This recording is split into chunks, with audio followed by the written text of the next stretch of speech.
इन्नल हम्दुलिल्लाहि नहमदुहु व नस्तईनुहु व नस्तगफिरुह व नऊज़ु बिल्लाहि मिन शुरूरि अनफुसिना व मिन सय्यिआति अमालिना मन यहदिल्लाहु फला मुदिल्ल लहु व मन युद्लिल फला हादिय लहु व अशहदु अन ला इलाहा इल्लल्लाहु वहदहु ला शरीक लहु व अशहदु अन्न मुहम्मदन अब्दुहु व रसूलुहु व बाद। औज़ु बिल्लाहि मिनश शैतानिर रजीम। बिस्मिल्लाहिर रहमानिर रहीम।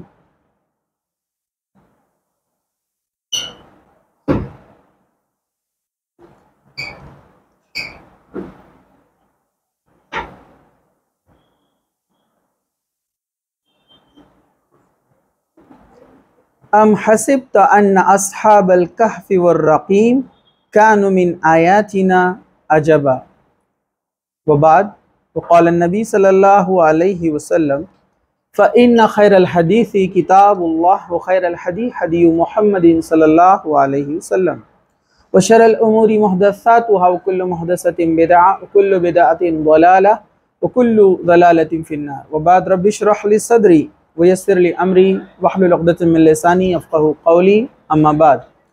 हर किस्म की तारीफ़ अल्लाह रब्बुल इज़्ज़त के लिए हैं जो तमाम जहानों का पालने वाला है, और दुरूद सलाम हो हमारे प्यारे नबी मोहम्मद रसूलुल्लाह सल्लल्लाहु अलैहि वसल्लम पर। इंशाअल्लाह ताला आज हम एक बेहतरीन वाक़या पढ़ने वाले हैं और आपके सामने रखने वाले हैं। ये वाक़या है अस्हाबे कहफ़ का।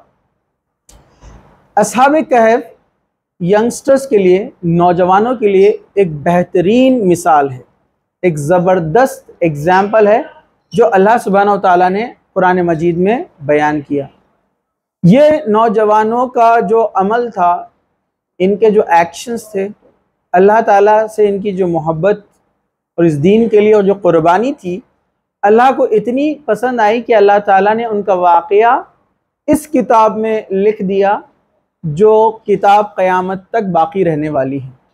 यानी जाहिर सी बात है, अल्लाह सुब्हानहू व तआला ने जिन मिसालों को कुरान में लिखा है कोई मामूली नहीं है। तो यहाँ पर अस्हाबे कहफ़ का जो वाक़या है, इसमें बहुत बेहतरीन एग्ज़ाम्पल्स और बहुत अच्छे यहाँ पर पहलू बयान किए गए हैं जो नौजवानों के लिए काफ़ी ज़बरदस्त टीचिंग्स रखते हैं। और इसमें बहुत सारे जो है हम कहेंगे मोरल्स कहेंगे, या बहुत सारे ऐसी आमाल हैं कि नौजवान अपनी ज़िंदगी में ला ले तो उनकी कामयाबी के लिए काफ़ी है।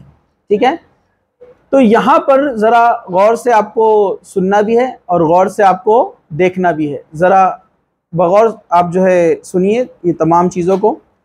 सूरह कहफ़ यह कुरान मजीद का 18 नंबर का सूरा है। इसमें 3 वाक़यात जो है तफसील से बयान किए गए। एक तो अस्हाबे कहफ़ के बारे में, और एक हज़रत ख़िज़र के बारे में, मूसा अलैहिस्सलाम और हज़रत ख़िज़र का जो वाक़या आया है, और तीसरा है ज़ुल्क़रनैन। ये 3 लोगों का यहाँ पर जो है डिस्कशन यहाँ पर आया है। तो आज जो हम देखने वाले हैं वो सिर्फ अस्हाबे कहफ़ के बारे में, यानी गार वालों के बारे में हम इंशाअल्लाह ताला देखेंगे। तो मुख्तसर से पहले मैं आपको बता दूँ अस्हाबे कहफ़ कौन थे। ये चंद नौजवान थे जो अल्लाह सुब्हानहू व तआला पर ईमान ले आए थे। इनको रक़ीम वाले भी कहा जाता है। रक़ीम कहते हैं वो तख्तियाँ जिन पर कुछ लिख दिया गया हो, ठीक है। या कुछ मुफस्सिरीन ने रक़ीम के बारे में लिखा है कि ये उस ज़माने में कुछ किताबें थी जिसमें इनका तज़किरा आया हो, या इस तरह के और भी अक़वाल और जो स्टेटमेंट्स अलग अलग मुफस्सिरीन ने इसके बारे में लिखे हैं। तो आयत नंबर 9 से इसकी शुरुआत होती है और आयत नंबर 26 तक, सूरह कहफ़ की आयत नंबर 9 से आयत नंबर 26 तक। थोड़ा उसको आवाज़ मत करो, ठीक है। तो आयत नंबर 9 से आयत नंबर 26 तक जो है अस्हाबे कहफ़ का वाक़या यहाँ पर बयान किया गया है। ज़रा गौर से सुनिए। अस्हाब यानी साथियों को कहा जाता है, और कहफ़ गार को कहते हैं, यानी केव, यानी पीपल ऑफ द केव, यहाँ पर इसका माना किया जाएगा। तो आयत नंबर 9 अल्लाह सुब्हानहू व तआला फरमाते हैं, अम हसिब्त अन्न अस्हाबल कहफ़ि वर्रक़ीम कानु मिन आयातिना अजबा। तो क्या ख्याल करता है कि गार वाले और कुतबे वाले हमारी निशानियों में से एक अजीब चीज़ है। तो यहाँ पर कहा गया है गार वाले और कुतबे वाले। कुतबा वही जो लगा दिया जाता है जिस पर जो है किसी चीज़ की निशानी हो या किसी चीज़ का इशारा हो या कुछ तख्तियाँ जिस पर लिख दिया गया हो। तो यहाँ पर रकीम इसको कहते हैं, कुतबे वाले, और कहफ गार वाले। तो दोनों एक ही हैं। इमाम इब्न कसीर रहमतुल्लाह अलैह ने लिखा कि दोनों एक ही है। तो अल्लाह के रसूल सल्लल्लाहु अलैहि वसल्लम को अल्लाह सुब्हानहू व तआला कह रहा है कि क्या आपको अजीब लगता है कि असहाब कहफ का वाक़या कि हमने उनको इतने साल सुलाए रखा, ये आपके लिए कुछ अजीब व गरीब लग रहा है ना? लेकिन अल्लाह ताला के नज़दीक ये कोई अजीब व गरीब चीज़ नहीं है। इससे बेहतरीन मिसालें इस कायनात में मौजूद है, ठीक है, जो कुरान मजीद ने उसको बयान की है। जैसे ज़मीन और आसमान का बनना, इंसान की पैदाइश, ठीक है, अंबियाओं को अल्लाह ताला ने जो मदद की और कौमों को कैसी कैसी ताकत दी और ना मानने पर उनको कैसे तबाह बर्बाद कर दिया। तो ऐसे बहुत सारी निशानियां हैं जो कुरान मजीद में आपको मिलेंगी। तो अल्लाह के रसूल सल्लल्लाहु अलैहि वसल्लम से अल्लाह ताला फरमा रहा है कि ये वाक़या कोई अजीब नहीं है, क्योंकि यहूदी और ईसाइयों में अहले किताब के नज़दीक असहाब कहफ का वाक़या चर्चे में था। वो लोग जानते थे कि असहाब कहफ कौन थे, लेकिन वाक़या क्लियर नहीं था। तो यहूद और ईसाइयों में से कुछ लोगों ने मुशरिकीन मक्का के ज़रिए से अल्लाह के रसूल सल्लल्लाहु अलैहि वसल्लम से ये सवाल पूछा कि असहाब कहफ कौन थे, क्योंकि इनके नज़दीक क्या था, ये जो यहूद और बनी इसराइल थे, ये लोग क्या करते थे, ये जो है मुसलमान मुशरिकीन को, क्योंकि मुशरिकीन मक्का जो थे, मक्का वाले, उनको असहाब कहफ के बारे में नहीं पता था, क्योंकि कोई किताब उनके पास नाजिल नहीं हुई थी। लेकिन अहले किताब जानते थे, यहूद और जो ईसाई है। तो उन्होंने इस सवाल भेजा कि अल्लाह के रसूल सल्लल्लाहु अलैहि वसल्लम अगर सच्चे नबी है तो इनसे दरियाफ्त करो, इनसे पूछो कि असहाब कहफ कौन थे, रूह क्या है, रूह का वाक़या इनसे पूछो कि रूह क्या होती है, और तीसरा जुल्करनैन कौन थे। ये अल्लाह के रसूल सल्लल्लाहु अलैहि वसल्लम के पास पहुंचे तो अल्लाह के रसूल सल्लल्लाहु अलैहि वसल्लम ने कहा कि मैं तुम्हें कल बताऊंगा, लेकिन आप इंशाअल्लाह कहना भूल गए, आगे उसका जिक्र आने वाला है। तो वही आना बंद हो गई, क्योंकि अल्लाह के रसूल सल्लल्लाहु अलैहि वसल्लम कोई भी बात अपने दिल से नहीं कहते। आप इंतज़ार में थे कि वही ऊपर से आएंगी, जिब्राइल अलैहिस्सलाम इन सवालात के जवाबात लेकर आएंगे और मैं इन लोगों को इसके जवाब बता दूंगा। 15 दिन हो गए, वही नहीं आई। फिर उसके बाद वही आई और उसमें अल्लाह ताला ने कहा कि आप जब भी कोई चीज़ के कहने का या करने का इरादा करें तो इंशाअल्लाह ज़रूर कह दे, और अगर भूल जाए और जब याद आ जाए तो इंशाअल्लाह कह दे। आगे तफसीर में आगे आने वाला है ये, ठीक है। तो इससे हमें भी सीख मिलती है कि कोई भी काम के लिए जो फ्यूचर में हम करने वाले हैं, अगर आपका इरादा है तो इंशाअल्लाह कहना चाहिए। चलिए, तो असहाब कहफ के बारे में फिर आयत नाजिल हुई और अल्लाह सुब्हानहू व तआला ने अल्लाह के रसूल सल्लल्लाहु अलैहि वसल्लम को वही के ज़रिए मुतनब्बे किया, बता दिया कि असहाब कहफ कौन थे। चलिए, असहाब कहफ ये चंद नौजवान थे जिनके ताल्लुक़ से इख्तिलाफ था कि 3 थे, 4 के 5 थे, क्या 7 थे, आगे इसका भी जिक्र आएगा। तो ये चंद नौजवान थे, ये ईमान लेकर आए थे अल्लाह ताला पर, अल्लाह ताला ने इनको हिदायत दी थी, ठीक है। चलिए, आयत नंबर 10, मैं चाहता हूं कि आयतों के जरिए ही पूरा वाक़या आपके सामने रखा जाए। इज़ अवल फित्यतु इलल कहफ़ि फ़क़ालू रब्बना आतिना मिन लदुनका रहमा वही लना मिन अमरिना रशदा। जब इन नौजवानों ने गार की तरफ पनाह ली तो इन्होंने कहा, ऐ हमारे रब, हमें अपने पास से कोई रहमत अता कर और हमारे लिए हमारे मामले में कोई रहनुमाई मुहैया कर, कोई रहनुमाई, कोई गाइडेंस हमको दे। असल में ये नौजवान जब ईमान लाए, मुसलमान हुए, तो इनकी कौम ईमान वाली नहीं थी, और उस ज़माने का जो बादशाह था जिसको दकियानूस कहते हैं, वो खुदाई का दावा करता था, अपने आप को खुदा कहता था। तो जाहिर सी बात है ये नौजवान इस बात से घबराए कि अगर हम अपनी कौम में रहे या इस बादशाह की इस सल्तनत में रहे तो मुमकिन है कि ये हमको क्या करेंगे, दोबारा कुफ्र पर लेकर आ जाएंगे, दोबारा ये लोग हमको जो है अपने पुराने बाप दादाओं के मजहब पर ज़बरदस्ती ले आएंगे और हमको एक अल्लाह की इबादत से रोक देंगे। तो ये डर से ये लोगों ने क्या किया, ये गार की तरफ चले गए। ये गार थी जहाँ पर कोई आता जाता नहीं था, शहर की आबादी से दूर थी। अब कुछ लोगों ने, जो हिस्टोरियन हैं, उन्होंने उसकी दरियाफ्त भी की, उस गार को खोज भी निकाला और निशानदेही भी की कि असहाब कहफ इस गार में रहे थे, ठीक है। चलिए, अब हम आगे बढ़ते हैं। तो उन्होंने अपने ईमान को बचाने के लिए वहां से हिजरत की, मतलब अपना मुल्क, अपना घर, अपने रिश्तेदार, है ना। एक इंसान सब कुछ छोड़कर जंगल में जाना रहना पसंद कर रहा है, मतलब आप सोचिए कि उसको अपने ईमान से कितनी मोहब्बत है। और हम इस दुनिया के अंदर रहकर गुनाहों से, बुराइयों से, हराम कामों से और वो काम जो अल्लाह को पसंद नहीं है, हम उससे बच नहीं पा रहे हैं। हालांकि आज का दौर ऐसा है कि अगर आप इस्लाम पर, ईमान पर अमल करना चाहे तो कोई आपको ये नहीं कहेगा कि आप क्यों करते हैं। आपके घर वाले आपको मना नहीं करेंगे, वो तो चाहते हैं कि बच्चा नेक बन जाए, नेक अमल करे, बुराइयों से रुक जाए। उन लोगों को डर था कि अगर हम अपने माहौल में रहे, अपने शहर में रहे, तो हमारे शहर वाले, हमारी कौम वाले हमको गुनाहों की तरफ, शिर्क की तरफ आमादा कर देंगे। तो इससे बेहतर है कि हम इन सबको छोड़कर एक गार में पनाह ले लें। चलिए आगे बढ़ते हैं। आयत नंबर 11, फज़रबना अला आज़ानिहिम फ़िल कहफ़ि सिनीना अददा। तो हमने गार में इनके कानों पर गिनती के कई साल पर्दा डाल दिया। तो ये लोग गार में गए और गार में जाने के बाद ये लोग वहाँ पर सो गए। असल में हुआ ये कि ये लोग एक कौम से ताल्लुक़ रखते थे। दकियानुस वहाँ का बादशाह था। बादशाह को पता चला तो इन लोगों को बादशाह के सामने पेश किया गया।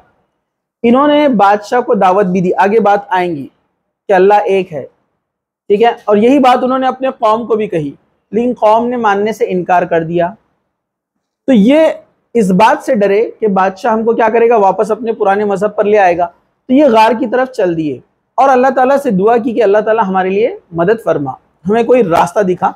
जैसे मूसा अलैहि सलाम, आपको पता है ना, मदियन जब आए, मूसा अलैहि सलाम के हाथ से जो कत्ल हो गया था एक कप्ती का, एक मिस्री का, वो एक मिस्री एक बनी इसराइल के शख्स पर, मतलब एक मुसलमान पर जुल्म कर रहा था। मतलब एक फिरौन का जो एक सोल्जर था, वो एक बनी इसराइली यानी एक मुसलमान पर जुल्म कर रहा था। तो मूसा अलैहि सलाम ने उसको बचाने के लिए, उसकी दिफा के लिए उसको मारा, जिससे वो मिस्री जो मर गया।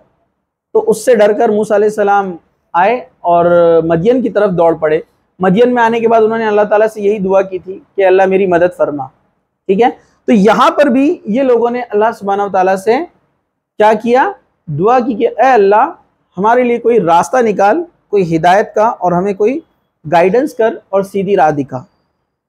आयत नंबर 12, सुम्मा बअस्नाहुम लिनअलम अय्युल हिज़्बैनि अहसा लिमा लबिसू अमदा। फिर हमने इन्हें उठाया ताकि हम मालूम करें दोनों ग्रोह में से कौन वो मुद्दत ज्यादा याद रखने वाला ठहरा। अब इससे मुराद क्या है? अब ये लोग गार की तरफ गए, गार में जाकर एक दूसरे से कुछ बातें करने लगे, तफसीर में आता है। और बातें करते करते उन पर गुनूदगी तारी हो गई। गुनूदगी मतलब नींद आने लगी। जब इनको नींद आने लगी तो ये सब लोग क्या हो गए, सो गए। गौर से सुन रहे हैं आप? हाँ, तो ये लोगों को आंख लग गई और ये लोग सो गए। जब ये लोग सो गए तो सोने के बाद ये लोग उठे, तो जो लोग जागे उसमें से एक ने दूसरे से कहा कि हम कितनी देर सोए। एक ने दूसरे से सवाल किया, फिर दूसरे से सवाल किया गया।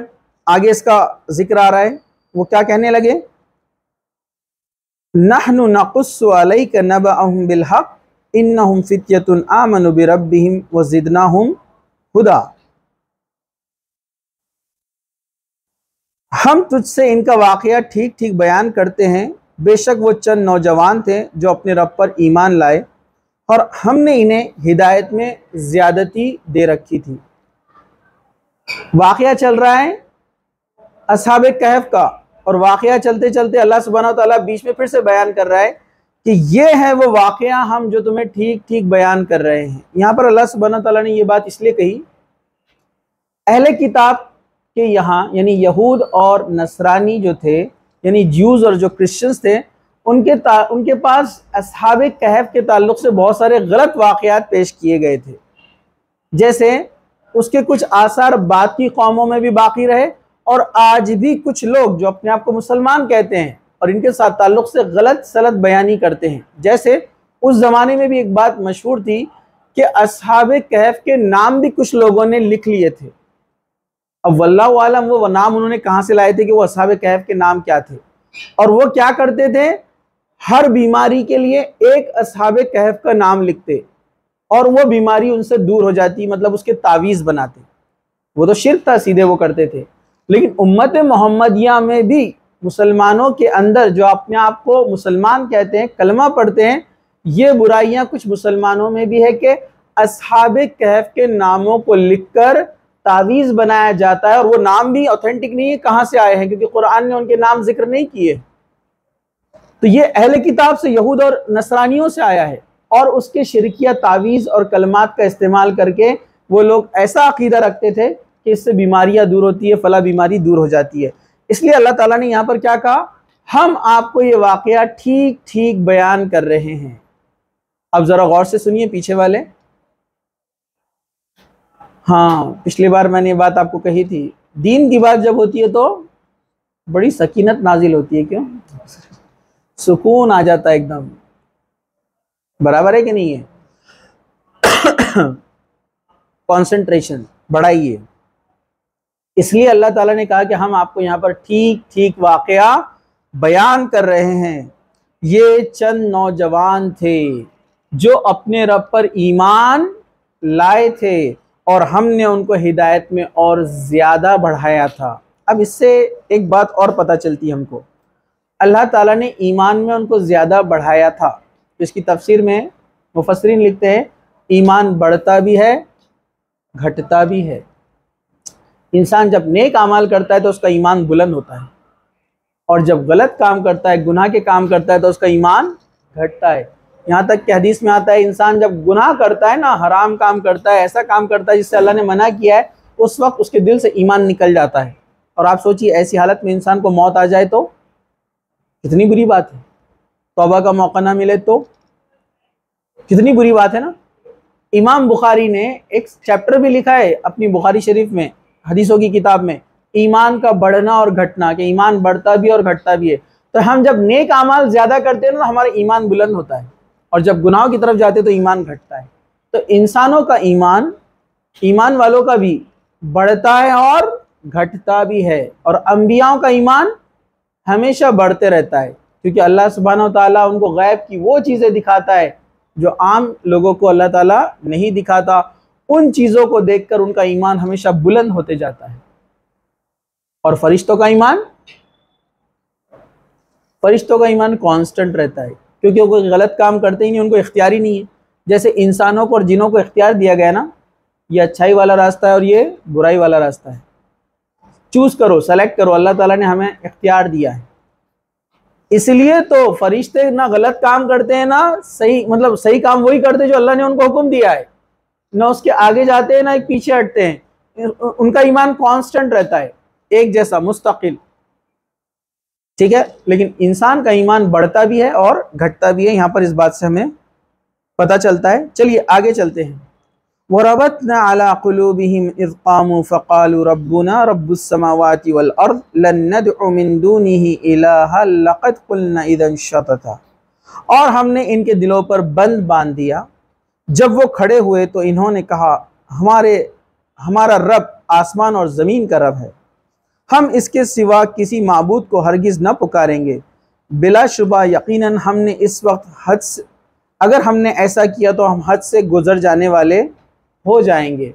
ये बात कब कही गई, इसके ताल्लुक़ से मुफस्सिरीन ने कहा वाक़या तो अभी बयान किया जा रहा है गार वालों का, लेकिन अब यहाँ पर इस आयत में उनके गार में दाखिल होने से पहले की बात बयान की जा रही है। मतलब जब बादशाह के सामने उनको ले जाया गया और उनसे कहा गया, क्योंकि उन्होंने इनकार किया बादशाह को रब मानने से, और कौम जो बुत परस्ती में मुलव्विस थी, जो गैरुल्लाह की इबादत करती थी, जब उन्होंने उसका इनकार किया तो अल्लाह ताला फरमा रहा है कि हमने उनके दिलों पर बंद बांध दिया। मतलब अल्लाह ने उनके दिलों को मजबूती अता की। मतलब एक बादशाह जो अपने आप को खुदा बोलता है, अब वो जो उसकी बात ना माने कुछ भी कर सकता है ना, जान से मार देगा, कैद में डाल देगा, तकलीफ पहुंचाएगा। तो अल्लाह ताला के बंदे जब उस पर ईमान लाते हैं और मजबूती से जम जाते हैं तो अल्लाह ताला उनकी मदद फरमाता है। ये वाकया यहाँ पर हमें ये बात बताता है, ये आयत हमें बात बताती है, अल्लाह उनके दिलों को इतना मजबूत कर देता है कि फिर दुनिया की कोई ताकत उनको झुका नहीं सकती है। सकीनत वाले लोग दुनिया की कोई ताकत उनको झुका नहीं सकती। एक और वाकया सुनिए बेहतरीन, फिर मूसा अलैहिस्सलाम का वाकया पता है? उन्होंने अपना आसा फेंका, सांप बन गया, जादूगरों ने रस्सियां फेंकी, सांप बन गए।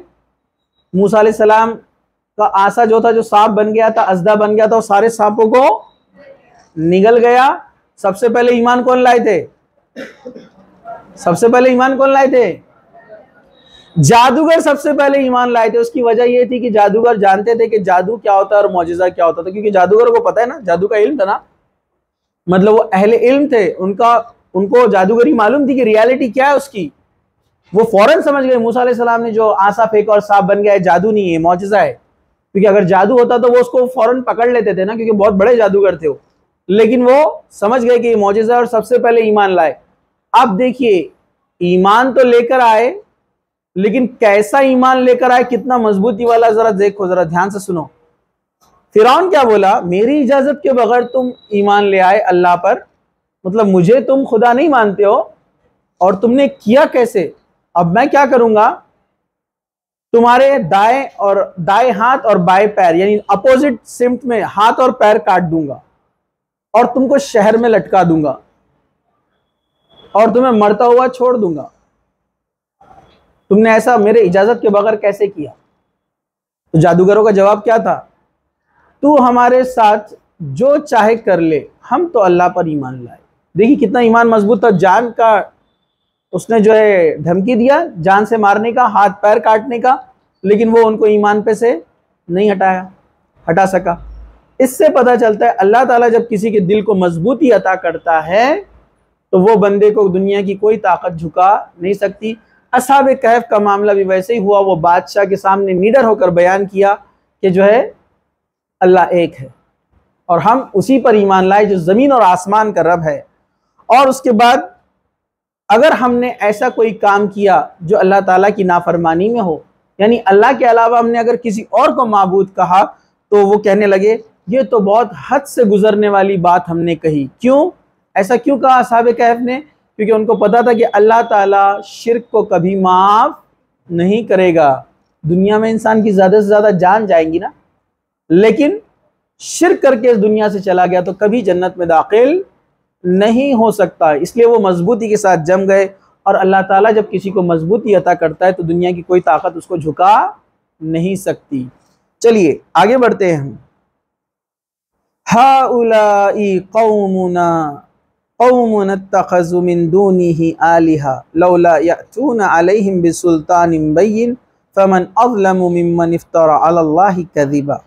ये हमारी कौम है, वो असहाबे कहफ कहने लगे, ये हमारी कौम है जिन्होंने अल्लाह के सिवा और माबूद यानी खुदा बना लिए हैं। ये इन पर कोई वाज़ेह दलील क्यों नहीं लाते?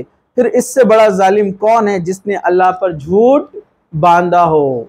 तो वो क्या कहने लगे? गौर करने वाले अल्फाज है, ज़रा आप लोग ध्यान से सुनिए, क्योंकि आप लोगों से रिलेटेड टॉपिक चल रहा है नौजवानों का, और नौजवानी सो गया तो फिर क्या बयान करेंगे? बराबर है कि नहीं है? तो ज़रा ध्यान से, गौर फिक्र से, थोड़ा उनको आराम से आ जाओ यहाँ पर। हाँ, गौर से सुनिए आप लोग। क्या कहा उन्होंने? ये हमारी कौम है, अपनी कौम के बारे में इशारा किया, जिन्होंने अल्लाह के अलावा किसी और को माबूद और खुदा बना लिए, गॉड्स बना लिए अलग अलग। इसके सिवा कोई माबूद नहीं है, अल्लाह के अलावा कोई माबूद नहीं है। मतलब वो अपने अकीदे में कन्फर्म थे और सेटिस्फाइड थे। ये इन पर कोई वाज़ेह दलील क्यों नहीं लाते? इनके पास कोई प्रूफ है क्या अल्लाह के अलावा जिसको ये खुदा मानते हैं? इन्होंने अपनी कौम से कहा, इनडायरेक्टली बात कही जा रही है कि कोई वाज़ेह प्रूफ, कोई एविडेंस लेकर आओ कि अल्लाह के अलावा कोई माबूद है। ये बड़े जालिम हैं और ये एक झूठ बांध रहे हैं। मतलब यहाँ पर क्या कहा उन्होंने? ये जालिम लोग हैं, मतलब ये अपने ऊपर जुल्म कर रहे हैं। क्यों? जब इंसान शिर्क करेगा, शिर्क करने के बाद इस दुनिया से चला जाएगा, तो अल्लाह ताला उसको कहाँ डालेगा? जहन्नम में। तो जब उसको जहन्नम में डाला जाएगा, जलाया जाएगा, तो वो क्या बोल सकता है कि अल्लाह मुझ पर जुल्म कर रहा है? नहीं, बल्कि उसको फरिश्ते कहेंगे दुनिया में जो तुम करके आए हो अब ये तुम्हारी कमाई है,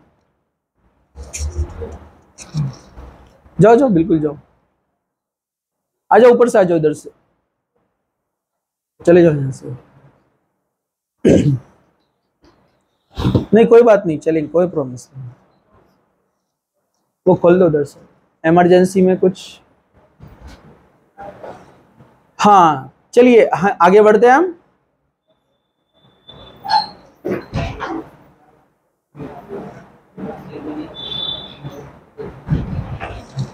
हाँ अब वाकया सुनिए आगे। अब क्या हुआ, इन्होंने एक बहुत अच्छी बात कही। वो बात क्या थी कि इनके पास कोई इसका प्रूफ है क्या, कोई दलील है क्या? और वही वाकया आप देखिए तमाम कौमों का यही है।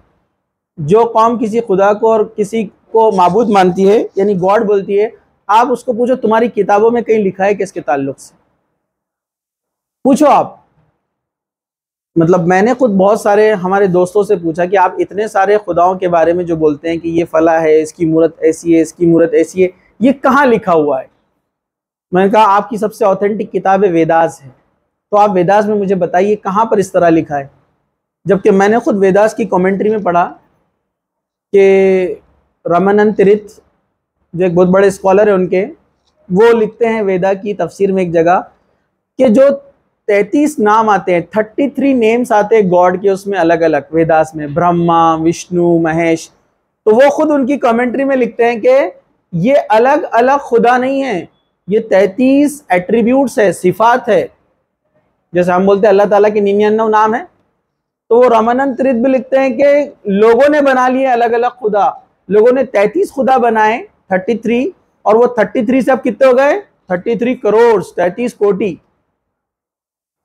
जबकि वो बोलते हैं कि 33 जो अलग अलग नाम आते हैं, ब्रह्मा, विष्णु, महेश, ये एक ही खुदा है, उसके अलग अलग नाम हैं। ये उनकी किताबों में लिखा है, मैं नहीं बोल रहा हूं दिल से।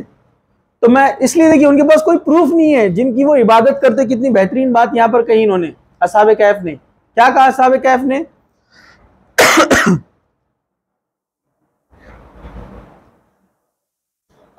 मतलब ये जिस चीज को अमल करते हैं, जिन खुदा को ये मानते हैं, इनके पास इसकी कोई दलील, कोई प्रूफ नहीं है।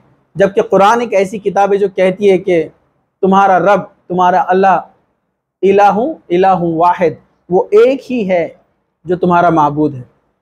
कुरान एक ऐसी किताब है। दूसरी किताबों में आप देखेंगे वो सबूत नहीं ला सकते। इवन जो बाइबल है उसके कई हवाले जिसमें लिखा है कि your Lord is one Lord, कि तुम्हारा जो खुदा है वो सिर्फ एक खुदा है। और जो ईसा अलैहिस्सलाम को खुदाई के जितने भी आयतें या जिसको वो कहते हैं वर्सेस बाइबल में आती है, बहुत सारे जो ईसाई स्कॉलर है उनका बोलना है कि ये इंटरपोलेशन है। इंटरपोलेशन मतलब ये बाद में तब्दील कर दिया गया है, बाद में ऐड किया गया है, ये चीज़ें पहले बाइबल में नहीं थी। ये बहुत बड़े लेवल की बात है, आम लोगों को बहुत सारे मालूम ही नहीं होती है। ठीक है, तो यहाँ पर एक ही जुमले में कितनी बेहतरीन बात उन्होंने कही असहाबे कहफ ने, कि इनके पास इसकी कोई दलील, कोई प्रूफ नहीं है कि अल्लाह के अलावा जिनकी इबादत कर रहे हैं। बस इनका जवाब एक ही होता था। क्या होता था? वही इब्राहिम अलैहिस्सलाम के बाप ने जो जवाब दिया था। इब्राहिम अलैहिस्सलाम ने जब सारे सबूत और दलाइल रख दिए अल्लाह ताला के, और उनके बातिल जो फॉल्स गॉड है उनके बारे में पूछा, तो इब्राहिम अलैहिस्सलाम के वालिद और उनकी कौम जवाब नहीं दे सकी। तो आखिर में उनके वालिद ने क्या जवाब दिया? हमने अपने बाप दादा को यही करते हुए पाया। आखिरी जवाब क्या था? अपने बाप दादा को यही करते पाया। कोई किताबी दलील उनके पास नहीं थी। और आज अपनी कौम का भी यही हाल है। बिदात रस्में जो चलती है ना, किसी को पूछे क्यों करते आप, कहाँ लिखा हुआ है? नहीं, हमारे बाप दादा करते आ रहे थे इसलिए हमको करना है। तो इनके पास कोई वाज़ेह दलील नहीं है। चलिए आगे बढ़ते हैं। वइज़ा तज़लतुमुहुम वमा यअबुदून इल्लल्लाह फ़अवू इलल कहफ़ यंशुर लकुम रब्बुकुम मिन रहमती व युहय्यि लकुम मिन अम्रिकुम मिरफ़क़ा। और जब तुम इनसे अलग हो चुके और इन चीज़ों से भी जिनकी वो अल्लाह के सिवा इबादत करते थे, तो किसी गार की तरफ जाकर पनाह ले लो, तुम्हारा रब तुम्हारे लिए अपनी कुछ रहमत खोल देगा और तुम्हारे लिए तुम्हारे काम में कोई सहूलत मुहैया कर देगा। अब अल्लाह सुब्हानहू व तआला ने कहा कि ठीक है, अब कौम मानने वाली नहीं है, अब जब तुम उनसे अलग हो जाओ तो किसी जगह हिजरत करो। इनको हिजरत का हुक्म दे दिया गया, उनको अल्लाह ताला ने दिल में बात डाल दी, उन्होंने उस जगह को छोड़ दी और गार में पनाह ली। और क्या फरमाया कि अल्लाह ताला तुम्हारे लिए क्या करेगा, अपनी कुछ रहमत खोल देगा और तुम्हारे काम में सहूलत मुहैया करेगा। अल्लाह ताला ने क्या रहमत नाजिल की इनके ऊपर, इनको नींद जो है डाल दी इनके ऊपर और कानों पर पर्दा डाल दिया, ये सो गए। आगे जिक्र आएगा 309 साल सोए, पता है आपको वो 309 साल 309 309 साल अल्लाह ताला ने इनको सुलाए रखा, अल्लाह ताला ने उनकी कौम से उनको बचा लिया। अगर अल्लाह ताला चाहता तो वो एक ज़िंदगी बसर करके ईमान के ऊपर, उनका खातिमा भी ईमान पर होता, इस दुनिया से चले जाते, लेकिन अल्लाह ताला ने एक निशानी के तौर पर इनको रखा 309 साल। आने वाली एक कौम थी, जो जनरेशन अभी वाक़या आएगा, उनके लिए भी निशानी, और असहाबे कहफ के ईमान में भी इजाफा हो, इसलिए मुफस्सिरीन लिखते हैं कि वो 309 साल जब सोए और जागे, उनको पूरा वाक़े का इल्म खुद को जब हुआ तो उनका ईमान और बुलंद हो गया कि अल्लाह ताला जब 309 साल सुलाकर हमको उठा सकता है तो मरने के बाद क्यों नहीं उठाएगा। तो उनके लिए भी एक निशानी और इबरत, और कौम के लिए भी। चलिए आगे चलते हैं। वतरशम्स इज़ा तलअत तज़ावरु अन कहफिहिम ज़ातल यमीनी व इज़ा ग़रबत तक़रिज़ुहुम ज़ातश शिमाली व हुम फ़ी फ़जवतिन मिन ज़ालिका मिन आयातिल्लाह मन यहदिल्लाहु फ़हुवल मुहतद व मन युज़लिल फ़लन तजिद लहु वलिय्यन मुरशदा। और तू सूरज को देखेगा जब वो निकलता है तो गार से दाएं तरफ किनारा कर जाता है। गार का पोजीशन ऐसा है, सूरज जब निकलता है, सूरज किधर से निकलता है, ईस्ट और वेस्ट,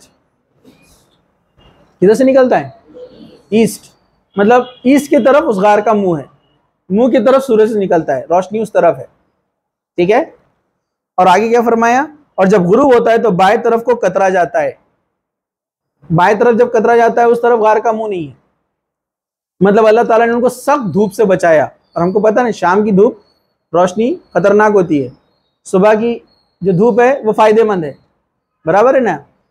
इसलिए अक्सर लोग, पुराने लोग क्या करते थे, घरों का इस तरह से स्ट्रक्चर बनाते थे कि दरवाजे और खिड़की सूरज के सामने हो, मतलब सूरज जब निकले तो ताज़ा रोशनी सुबह की उनके घर में दाखिल हो, सेहत के लिए अच्छी होती है, ठीक है। तो वो कतरा जाता है, और गार की ये लोग खुली जगह में हैं, अल्लाह की निशानियों में से है, जिसे अल्लाह हिदायत दे सो वही हिदायत पाने वाला है, और जिसे गुमराह कर दे तो फिर तो इसके लिए हरगिज़ कोई रहनुमाई करने वाला दोस्त ना पाएगा।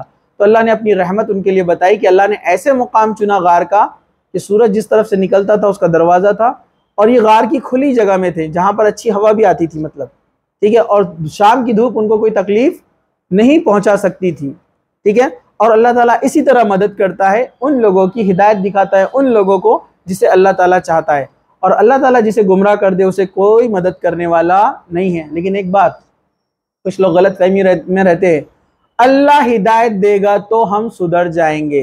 तो हिदायत कोई पार्सल नहीं है, बराबर है कि नहीं है, कि फ्लिपकार्ट से आया, आपको साइन करे, आपने खोले और हिदायत खाते आप बन गए हिदायत याफ्ता।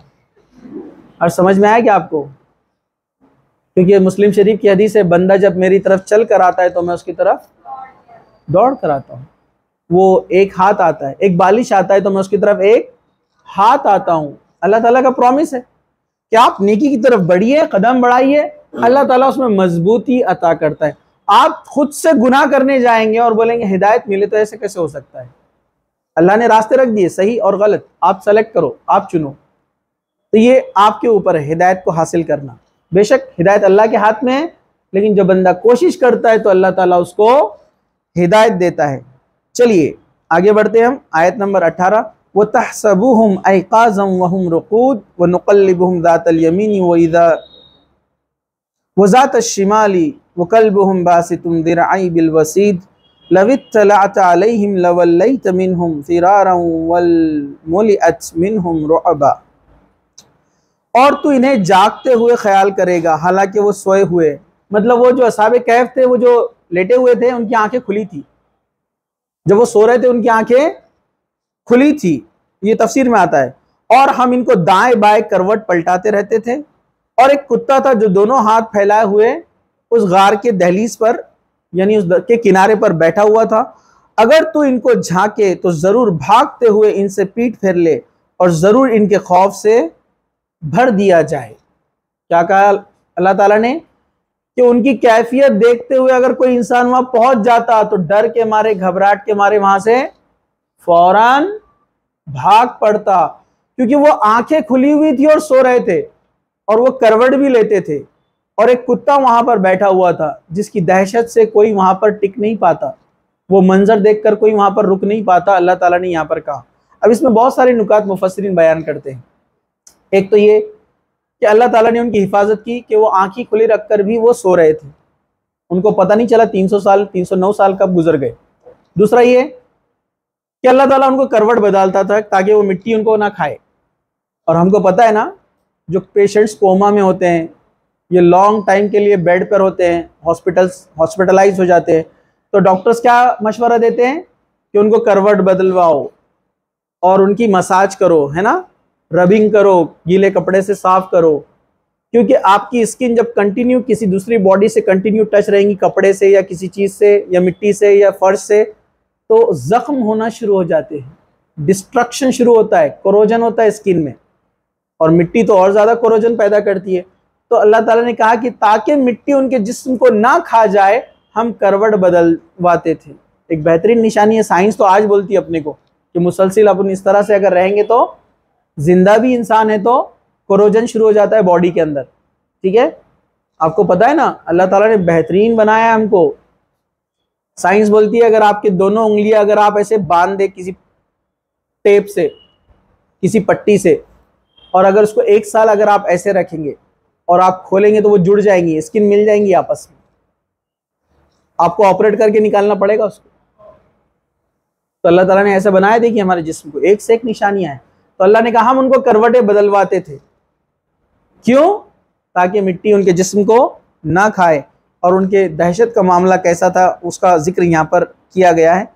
फिर आगे हम बढ़ते हैं। मैं सिर्फ तर्जुमा आपके सामने रखता हूँ क्योंकि वक्त तेजी से भाग रहा है और हमको इसको खत्म करना है, ठीक है। चलिए, और इस तरह हमने इन्हें उठाया ताकि वो आपस में एक दूसरे से पूछे कि इनमें से कहने वाले ने कहा कि तुम कितनी देर रहे, जो शुरुआत में वाकया बयान किया गया था।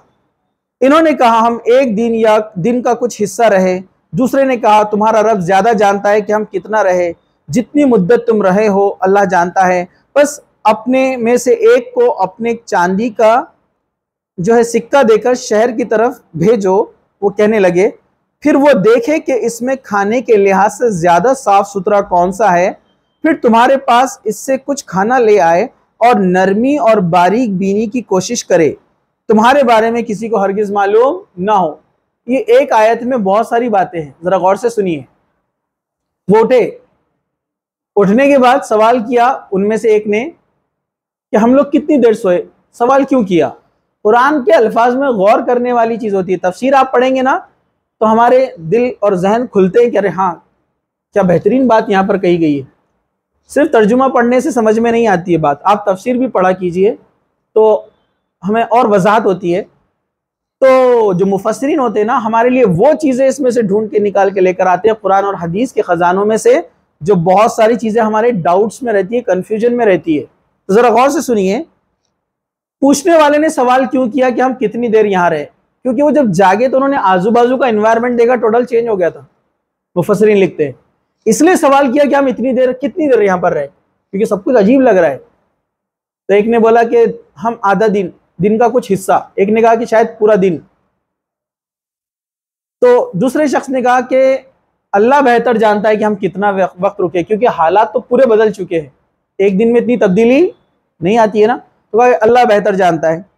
फिर उसमें से क्या किया उन्होंने, एक को चांदी का सिक्का दिया और कहा कि खाना लेकर आओ साफ सुथरा। यहाँ पर जो साफ सुथरे खाने के लिए लफ्ज इस्तेमाल किया गया है वो है अस्का। अस्का कहते हैं जो हलाल भी है और हाइजीनिक भी है। मुफस्सिरीन ने लिखा अस्का के माना के अंदर दोनों चीजें शामिल है, हलाल भी और पाक वो साफ यानी हाइजीनिक। इससे इमाम इब्ने कसीर लिखते हैं इससे पता चलता है कि ये सादे लोग नहीं थे, ये कोई बड़े ख़ानदान से थे। इसमें हो सकता है कोई शहजादा भी हो या ऊंचे ख़ानदान से तो थे कि इन्होंने कोई सादा सीधा खाना पे इक्तफा नहीं किया, मतलब कोई मामूली खाने को उन्होंने डिमांड नहीं किया, कहा कि अच्छा खाना और हाइजीनिक होना चाहिए। इससे ये बात भी पता चलती है।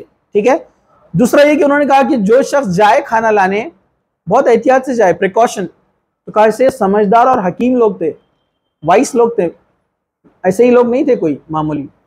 कहा कि बारीक बीनी से प्रिकॉशन लेकर जाए, किसी को पता न चले कि हमारे बारे में, वरना फिर हमारी कौम हमको वापस से गुमराही की तरफ लेकर चली जाएंगी।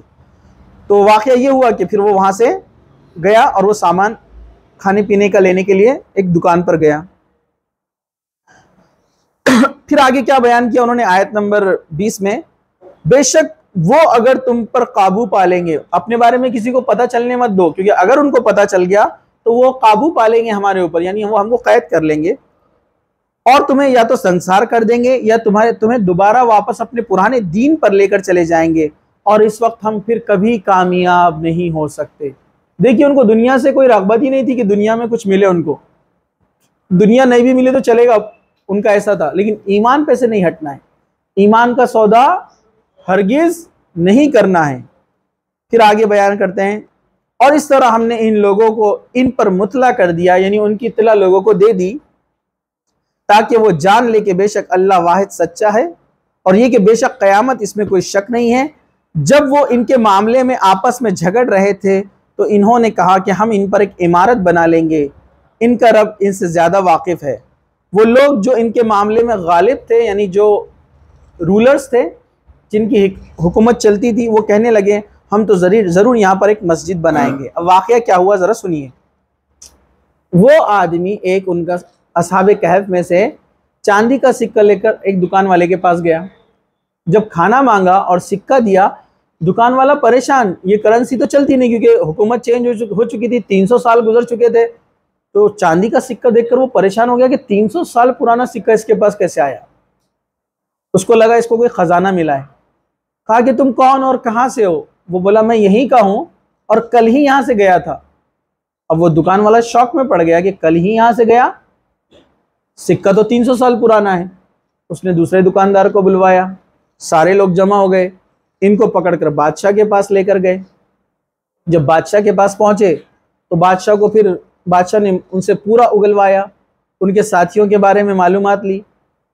तो वो असहाबे कहफ का जो एक साथी था वो अपने साथ इनको लेकर गया, जो बादशाह और उसकी कौम थी उस ज़माने की, और वो गार में दाखिल हुआ। और फिर वो लोग वहाँ से अंदर दाखिल होने के बाद वो अल्लाह ताला ने फिर उनको मौत दे दी। अल्लाह ताला ने इनको मौत दी, इसकी दलील क्या है? क्योंकि अल्लाह ताला ने आगे खुद बयान किया कि हमने उनको 309 साल गार में रखा। क्योंकि अगर वो जिंदा रहते तो अल्लाह ताला ये बात नहीं कहता था कि हम 309 साल हमने उनको, अल्लाह ताला कहता था कि हमने उनको जारी रखा बाद में। तो इससे पता चलता है कि असहाबे कहफ अब जिंदा नहीं है, उनको मौत आ गई, अब वो हड्डियां हो गए, अब वो बाकी नहीं रहे। इसकी दलील है कि अल्लाह ताला ने कहा कि हमने इनको 300 और उस पर 9 साल बाकी रखा। ये दलील है कुल्लु नफ्सिन जायक़तुल मौत, हर नफ्स को मौत का मज़ा चखना है। वैसे ही कुछ लोगों में गलत अकीदा है कि खिज़र अलैहिस्सलाम जिंदा है।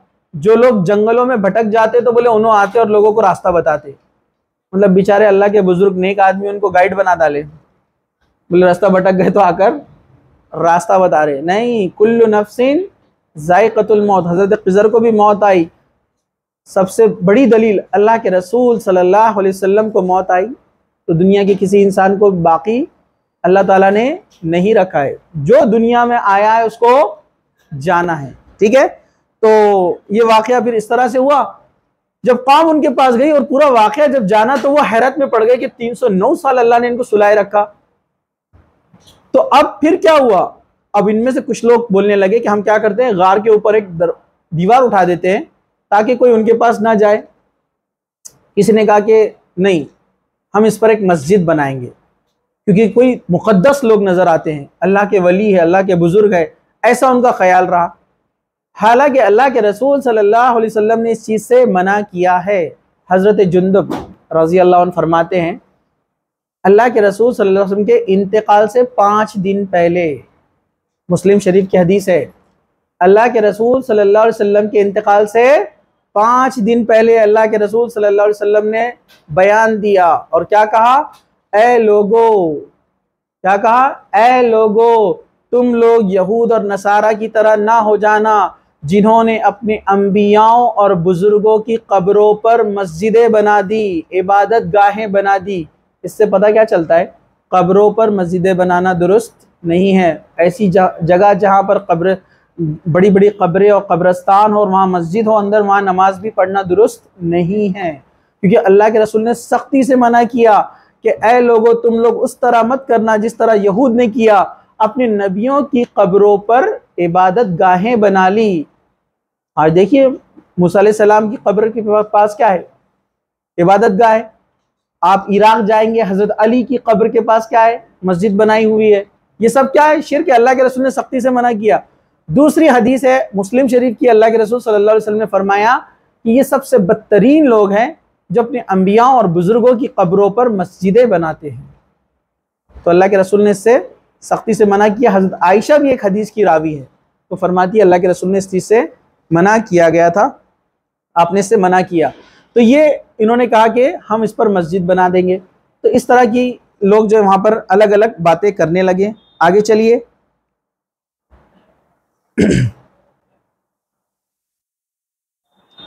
अनकरीब वो कहेंगे कि ये 3 थे।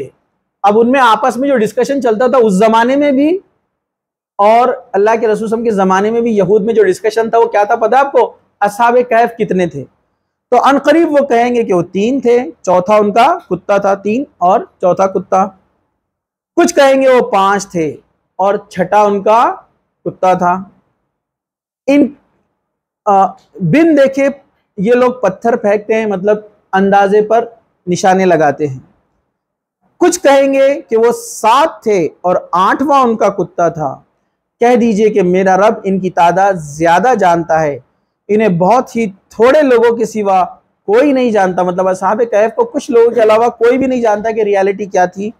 सो तू इनके बारे में सरसरी बहस करके बस इसको छोड़ दे, बस मुख्तसर सा बयान कर दे जो बयान किया गया है, और इन लोगों में से किसी से इनके बारे में फैसला तलब ना कर।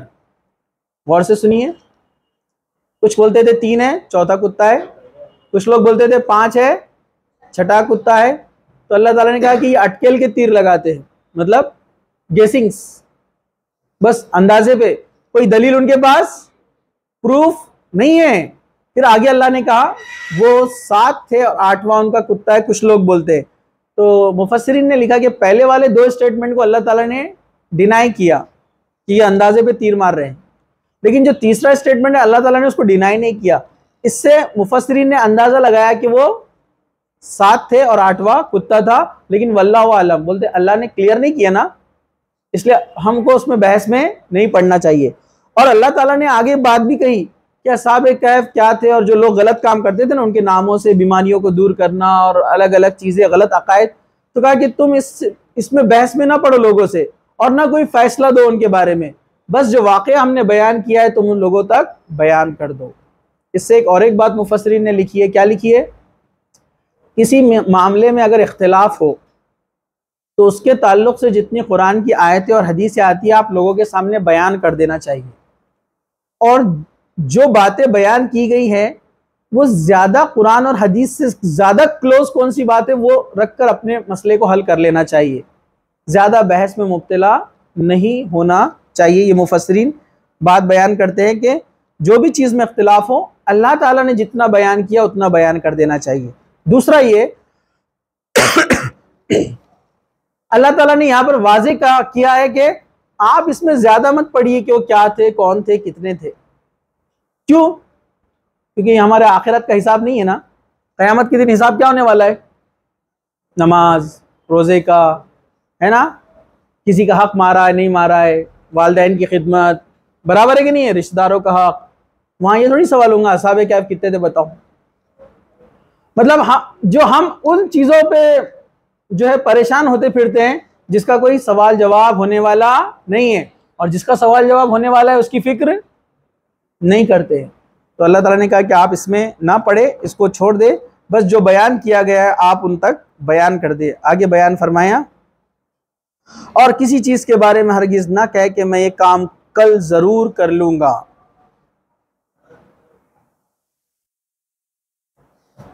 मगर ये कि अल्लाह चाहे। और अपने रब को याद कर जब तू भूल जाए, और कहे उम्मीद है कि मेरा रब भी मुझे इससे करीब तर भलाई की हिदायत दे। मतलब जो कोई काम कहने के लिए अगर आप इरादा करें तो ऐसा मत कहिए कि कल कर लूंगा, बल्कि क्या कहना चाहिए, इंशाल्लाह कल कर लूंगा।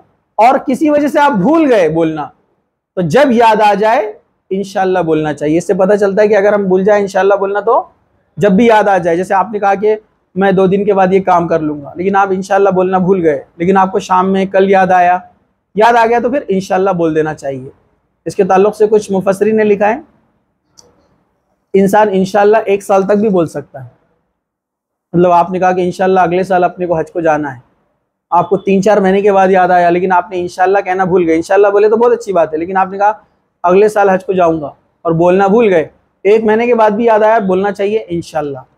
याद आ जाए कि आपने नहीं कहा था, या कोई आपको याद दिला दे कि आपने नहीं कहा था, तो आप इंशाल्लाह बाद में भी कह सकते हैं। फिर आगे है, और वो गार में 300 साल रहे और उस पर 9 साल, यानी 309 साल। ये दलील है कि अल्लाह ने उनको बाद में मौत दी, क्योंकि कितना सोने का जो पीरियड है उनका स्लीपिंग टाइम कितना था, 300 और उस पर 9, यानी 309 साल। कह दीजिए कि अल्लाह ज्यादा जानने वाला है जितनी मुद्दत वो वहां रहे। इसके पास आसमान और जमीन की छुपी हुई बातें हैं।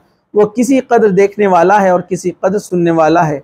न इसके सिवा कोई मददगार है और न वो अपने हुक्म में किसी को शरीक करता है। तो यहाँ पर अल्लाह ताला ने वाक़या जब ख़त्म हुआ तो बात बयान की कि अल्लाह ताला ज़्यादा जानता है कि वो कितनी मुद्दत वहाँ पर ठहरे रहे, क्योंकि ज़मीन और आसमान की छुपी हुई चीज़ों का इल्म सिर्फ किसको है, अल्लाह ताला को है। और उसने जितना बयान किया हमें उस पर उतना ही एतबार यकीन कर लेना चाहिए और उसमें ज़्यादा उलझना नहीं चाहिए। और इसके सिवा कोई मददगार नहीं। अल्लाह ताला ने फिर पैगाम दिया है कि आपको मदद सिर्फ अल्लाह से तलब करना है और उसके हुक्म में किसी को शरीक अल्लाह नहीं करता है।